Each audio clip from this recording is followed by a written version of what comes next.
ഇന്ന് ബാങ്കിംഗ് രംഗത്ത് സമൂലമായ മാറ്റങ്ങൾക്ക് വഴിതെളിച്ചുകൊണ്ട് വിജയകരമായി മുന്നോട്ട്.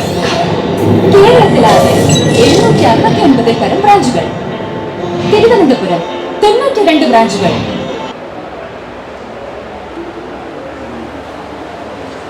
കേരളത്തിന്റെ ബാങ്കിംഗ് രംഗത്ത്, ധനവിനിയോഗ രംഗത്ത് വിപ്ലവകരമായ മാറ്റങ്ങൾ സൃഷ്ടിച്ചുകൊണ്ടിരിക്കുന്ന കേരളത്തിന്റെ സ്വന്തം ബാങ്ക് കേരള ബാങ്കിന്റെ എക്സ്പോയിലെ പവലിയന് മുന്നിലാണ് ഞങ്ങൾ നിൽക്കുന്നത്. കാണാൻ ചിലതുണ്ട്, കേൾക്കാൻ അതിലധികം ഉണ്ടല്ലേ. ശരിക്കും മറ്റു ബാങ്കുകൾ കച്ചവട താല്പര്യം എന്ന ലക്ഷ്യം മാത്രം മുൻനിർത്തി ലാഭത്തെ വലിയ അളവിൽ മുൻതൂക്കമായി കണ്ടുപോകുന്നിടത്താണ് സമാന്തരമായി കേരള ബാങ്ക് ഒരു വലിയ വിപ്ലവം സൃഷ്ടിച്ചത്. സഹകരണ പ്രസ്ഥാനങ്ങളുടെ കരുത്തും ശക്തിയും വിളിച്ചോതുന്ന തരത്തിലുള്ള വലിയൊരു മൂവ്മെൻ്റ് ആയിരുന്നു അത്. അതൊരു വലിയ ഘട്ടത്തിലെത്തി നിൽക്കുന്നൊരു സ്റ്റേജിലാണ് നമ്മൾ ഈ ദൃശ്യങ്ങളൊക്കെ കാണുന്നത്. ശരിക്കും സാധാരണക്കാർക്ക് ഇപ്പോഴും അറിയില്ല എങ്ങനെയാണ് ഇതിൻ്റെ പ്രവർത്തന രീതി, ആർക്കൊക്കെയാണ് ഇതിൽ ഗുണഭോക്താക്കളാകാൻ സാധിക്കുക എന്നടക്കമുള്ള കാര്യങ്ങൾ. GM-നോട് തന്നെ നമുക്ക് ചോദിക്കാം. സർ, ശരിക്കും ലളിതമായ ഭാഷയിൽ എങ്ങനെയാണ് ഇത് നമുക്ക് കണ്ടു ചെയ്യാൻ സാധിക്കും? കേരള ബാങ്കിനെ കുറിച്ച് ആദ്യമായിട്ട് പറയാം. കേരള ബാങ്ക് സംസ്ഥാന സഹകരണ ബാങ്ക്, ഷെഡ്യൂൾ ബാങ്ക് ആയ അപെക്സ് ബാങ്കായ, അതിനോടൊപ്പം കേരളത്തിലെ 13 ഡിസ്ട്രിക്ട് കോപ്പറേറ്റീവ് ബാങ്കുകൾ 29/11/2019 മെർജ് ഇതിനോടൊപ്പം ചേരുകയും കേരളത്തിലെ വലിയ രണ്ടാമത്തെ ഷെഡ്യൂൾ ബാങ്കായിട്ട് മാറുകയാണ് ഉണ്ടായത്. ഇന്ന് കേരളത്തിലെ 769 ബ്രാഞ്ചുകളാണ് നമുക്ക് കേരള ബാങ്കിലുള്ളത്. ഒപ്പം തന്നെ കേരളത്തിലെ നേരത്തെ പറഞ്ഞതുപോലെ തന്നെ മറ്റുള്ള ബാങ്കുകൾ ലാഭ ഇച്ഛയോടുകൂടി പ്രവർത്തിക്കുമ്പോൾ നമ്മൾ തികച്ചും സേവന താല്പര്യത്തോടുകൂടി സമൂഹത്തിൻ്റെ സർക്കാരിൻ്റെ താല്പര്യങ്ങൾ സംരക്ഷിക്കുക എന്നുള്ള ഉദ്ദേശത്തോടുകൂടി തന്നെ ആണുള്ള പ്രവർത്തനമാണ് കാഴ്ചവെക്കുന്നത്. തീർച്ചയായും ഷെഡ്യൂൾ ബാങ്ക് എന്നുള്ള ബാങ്ക് നമുക്ക് റിസർവ് ബാങ്കിൻ്റെ പൂർണ്ണമായിട്ടുള്ള കൺട്രോളിലാണ്. നമുക്ക് എല്ലാ മേഖലയിലും കേരളത്തിലെ ജനങ്ങളുടെ എല്ലാ മേഖലയിലുള്ള താല്പര്യങ്ങൾ സംരക്ഷിച്ചുകൊണ്ട് ഉള്ള വായ്പകളാണ് നമ്മൾ വിഭാവനം ചെയ്തിരിക്കുന്നത്. ഇവിടുത്തെ വായ്പകളെ നമുക്ക് 3ആയി തിരിക്കാം. ഒന്ന്, വ്യക്തികൾക്ക് കൊടുക്കുന്ന വായ്പകളുണ്ട്. ഇതിന് അഫിലിയേറ്റ് ചെയ്ത സംഘങ്ങളുണ്ട്, പാക്സ്, പ്രൈമറി അഗ്രികൾച്ചർ കോപ്പറേറ്റീവ് സൊസൈറ്റികളും, പിന്നെ മറ്റ് അഫിലിയേറ്റ് ചെയ്യാത്ത മറ്റുള്ള 23,000-ൽ പരം അതർ സൊസൈറ്റികളും നമുക്കുണ്ട്. അവർക്കുള്ള വായ്പകളുണ്ട്.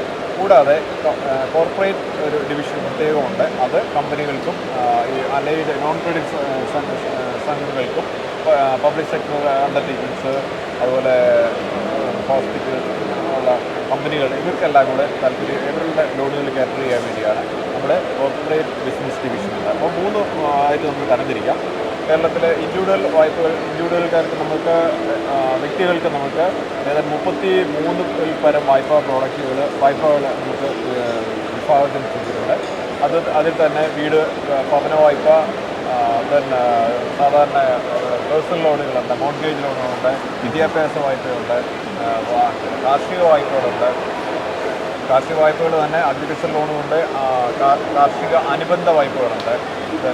പിന്നെ വരുന്നത് വാഹന വായ്പ, സുവേഗ ഒരു വായ്പയുണ്ട്.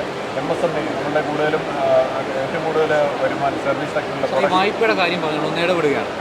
ഈ വായ്പ എന്ന് പറയുമ്പോഴത്തേന് നമ്മൾ ഈ സാധാരണ ഈ സ്വകാര്യ ബാങ്കുകളിൽ പോയാൽ പോലും ഒരുപാട് താമസം ഉണ്ടാകുന്നുണ്ട്. അപ്പോൾ അവിടെ നിന്നൊക്കെ കേരള ബാങ്കിന് ഒരുപാട് മാറ്റം ഉണ്ടാക്കാൻ കഴിയും. വായ്പകളുടെ പ്രോസസ്സിങ് നമുക്കിപ്പം ഒരു വായ്പയ്ക്ക് വേണ്ടുന്ന നമുക്ക് വായ്പകൾക്ക് തന്നെ കൊളാറ്ററലോട് കൂടിയ സ്ഥലം ഈട് വെച്ചുകൊണ്ടുള്ള വായ്പകളും സ്ഥലം ഈട് വെക്കാത്ത വായ്പകളുമുണ്ട്. അപ്പോൾ കൊളാറ്ററലോട് ബേസ്ഡ് ആയിട്ടുള്ള വായ്പകളാണെങ്കിൽ അതിന് വേണ്ടുന്ന പേപ്പേഴ്സുകളെല്ലാം റെഡിയാണെങ്കിൽ നമുക്ക് ഒരാഴ്ചക്കകം 4-5 ദിവസം, മാക്സിമം 7 ദിവസത്തിനകം നമുക്ക് ലോൺ കസ്റ്റമർക്ക് കൈ കൊടുക്കാൻ നമുക്ക് സാധിക്കും. പലപ്പോഴും ഉള്ള ഡിലേ എന്ന് പറഞ്ഞാൽ പേപ്പറുകളൊന്നും വേണ്ടുന്ന ഡോക്യുമെൻറ്റ്സ് ഒന്നും ഇല്ലാതെ ആദ്യം ഒരു അപേക്ഷ വന്നിട്ട് പിന്നെ അങ്ങനെയുള്ള ഡിലേകൾ ചിലയിടത്ത് ഉണ്ടാവാറുണ്ട്. അതർവൈസ് നമ്മൾക്ക് 7 ദിവസം കൊണ്ട് തന്നെ നമ്മുടെ വായ്പ കസ്റ്റമർക്ക് കൊടുക്കാൻ നമുക്ക് സാധിക്കുന്നു. പിന്നെ ഈ ആധുനിക രീതിയിലുള്ള, അതായത് ന്യൂജൻ എന്നാണല്ലോ നമ്മളിപ്പം പറയുന്നുണ്ട്, അതിന് വേണ്ടുന്ന എല്ലാ സർവീസുകളും ഈ യൂത്തിന് വേണ്ടിയിട്ട് പ്രൊവൈഡ് ചെയ്യാൻ കഴിയും. അത് പറഞ്ഞ് ശരിയാണ്. കാരണം ഇന്ന് പുതിയ തലമുറകൾ സഹകരണ ബാങ്കുകളിൽ നിന്ന് മാറി പുതിയ ന്യൂ ജനറേഷൻ ബാങ്കുകളിലേക്ക് പോകുന്നൊരു കാഴ്ചയാണ് നമ്മൾ കാണാറുള്ളത്. കാരണം അവരെല്ലാവരും പുതിയ ഡിജിറ്റൽ പ്ലാറ്റ്ഫോമിലേക്ക് വളരെ പരിചിതരാണ്. നേരെ മറിച്ച് സഹകരണ ബാങ്കുകൾ ആ ലെവലിലേക്ക് പൊതുവെയുള്ള സർവീസ് കോപ്പറേറ്റീവ് ബാങ്ക് ഉൾപ്പെടെയുള്ളവർ ആ ലെവലിലേക്ക് എത്തിയിട്ടില്ല എന്നുള്ളൊരു കാരണമാണ്.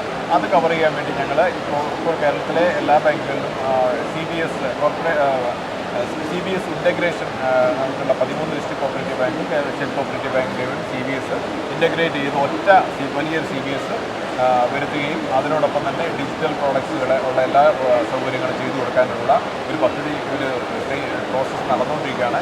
ഈ 2022 ഒക്ടോബറോട് കൂടി അത് കംപ്ലീറ്റ് ചെയ്യുന്നതാണ് പ്ലാനിലേക്ക്. അങ്ങനെ കുറേ വ്യത്യസ്തമായ സംഗതികളാണെന്ന് തോന്നുന്നത്. അതെ, അതായത് ഡിജിറ്റൽ പ്ലാറ്റ്ഫോമിലേക്ക് വ്യാപരിക്കുന്നു, കാലത്തിന് മുന്നേ സഞ്ചരിക്കുന്നു, കാലത്തിനൊപ്പം കാലത്തിന് മുന്നേയും സഞ്ചരിക്കുന്നു. അത് വളരെ നിർണായകമായ ഒന്നാണ്. കാരണം അപ് ടു ഡേറ്റ് ആയിരിക്കുക എന്നാണ്, ബി ദ നമ്പർ 1 എന്നാണ് ലേറ്റസ്റ്റ് ടാഗ് ലൈൻ തന്നെ മിനിസ്റ്റർ സൂചിപ്പിക്കുകയും ചെയ്തു. സാർ, മറ്റൊന്ന് ഇതിൻ്റെ ഈ പ്രവർത്തന ലാഭത്തെക്കുറിച്ചാണ്. ആദ്യ ബാലൻസ് ഇമർജിങ്ങിന് ശേഷമുള്ള ആദ്യ ബാലൻസ് ഷീറ്റിൽ തന്നെ വലിയ ലാഭം കാണിച്ചിരുന്നു. അതങ്ങനെ സ്ഥിരതയോടുകൂടി പോവുകയാണോ? എങ്ങനെയാണ് അതിൻ്റെ ഒരു 2019-20 വർഷത്തെ ഓഡിറ്റ് കഴിയുമ്പോൾ തന്നെ നമുക്ക് തിരുവനന്തപുരം ഡിസ്ട്രിക്ട് കോപ്പറേറ്റീവ് ബാങ്ക് ഉൾപ്പെടെയുള്ള ബാങ്കുകൾ 13 ഡിസ്ട്രിക്ട് കോപ്പറേറ്റീവ് ബാങ്ക് KCBയിലേക്ക് മെർജ് ചെയ്തപ്പോൾ ചില ഡിസ്ട്രിക്ട് കോപ്പറേറ്റീവ് ബാങ്കുകൾ ലോസിലായിരുന്നു, വലിയ ലോസ് ഉണ്ടായിരുന്നു. അതെല്ലാം വന്നപ്പോൾ തന്നെ നമുക്ക് ഏതാണ്ട് 1100 പരം കോടി രൂപയുടെ ലോസ് ഉണ്ടായിരുന്നു. അത് നമ്മൾക്ക് പിന്നീട് ആദ്യത്തെ വർഷം തന്നെ നമുക്ക് അതിൽ കറണ്ട് പ്രോഫിറ്റ് ആയിരുന്നു. അതിൻ്റെ ലോസ് കുറച്ചുകൊണ്ട് നമുക്ക് 690 കോടിയായിട്ട് കഴിഞ്ഞ വർഷം കൊണ്ടുവരാൻ വേണ്ടി ഈ വർഷം മികച്ച പ്രകടനമായിരുന്നു. ഈ വർഷം അത് മൊത്തം മാറാൻ സാധിച്ചില്ലെങ്കിലും എന്തുവാനും വളരെ ക്രമാതീതമായിട്ട് കുറച്ച് കൊണ്ടുവരാൻ നമുക്ക് സാധിക്കും. ഈ കുട്ടികൾക്ക് വേണ്ടിയിട്ട് എന്തെങ്കിലും ചെയ്യാൻ കഴിയും? കുട്ടികൾക്ക് വേണ്ടി എക്സ്ക്ലൂസീവായിട്ട് നമുക്ക് വിദ്യാനിധി എന്ന് പറഞ്ഞൊരു സ്കീം നമുക്ക് ഒരു ഡിപ്പോസിറ്റ് പ്രോഡക്റ്റ് നമ്മൾ ഇൻട്രൊഡ്യൂസ് ചെയ്തു. അതിൻ്റെ പ്രത്യേകത എന്ന് പറഞ്ഞാൽ 7 മുതൽ 10 വരെയുള്ള ക്ലാസ്സുകളിലെ കുട്ടികൾക്ക് സ്കൂളിൽ സർക്കാർ സ്കൂളുകളിലെ അവർക്ക് നമ്മളൊരു ചെറിയ അവരുടെ ത്രിഫ്റ്റ്, അവരുടെ സേവിങ്സ് കിട്ടുന്ന പൈസ നമുക്കൊരു ചെറിയൊരു ബോക്സ് കൊടുത്തിട്ടുണ്ട്.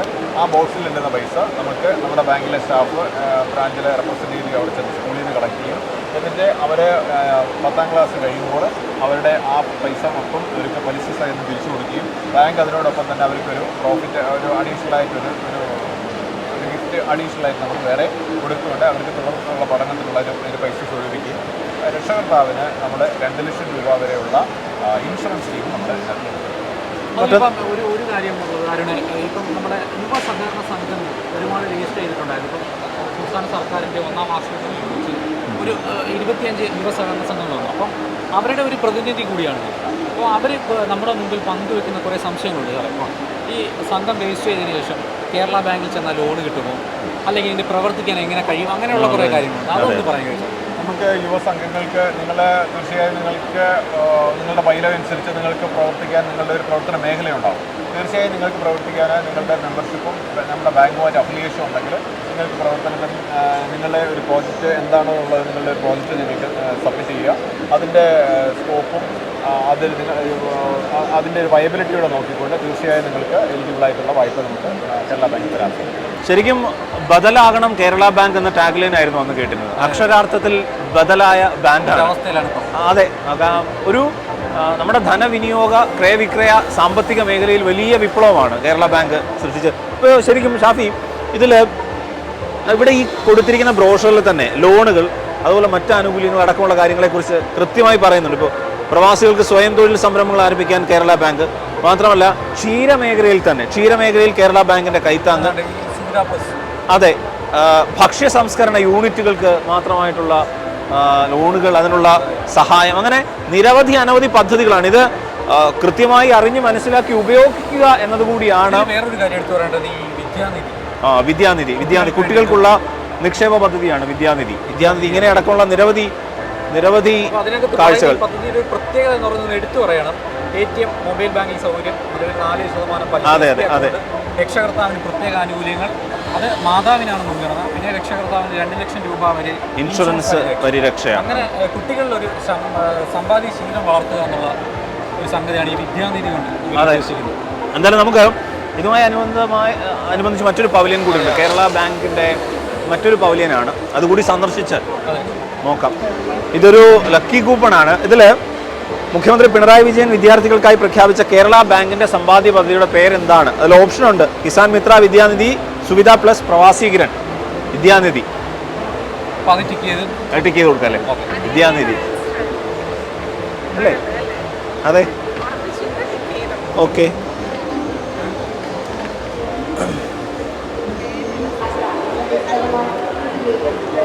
Thank you.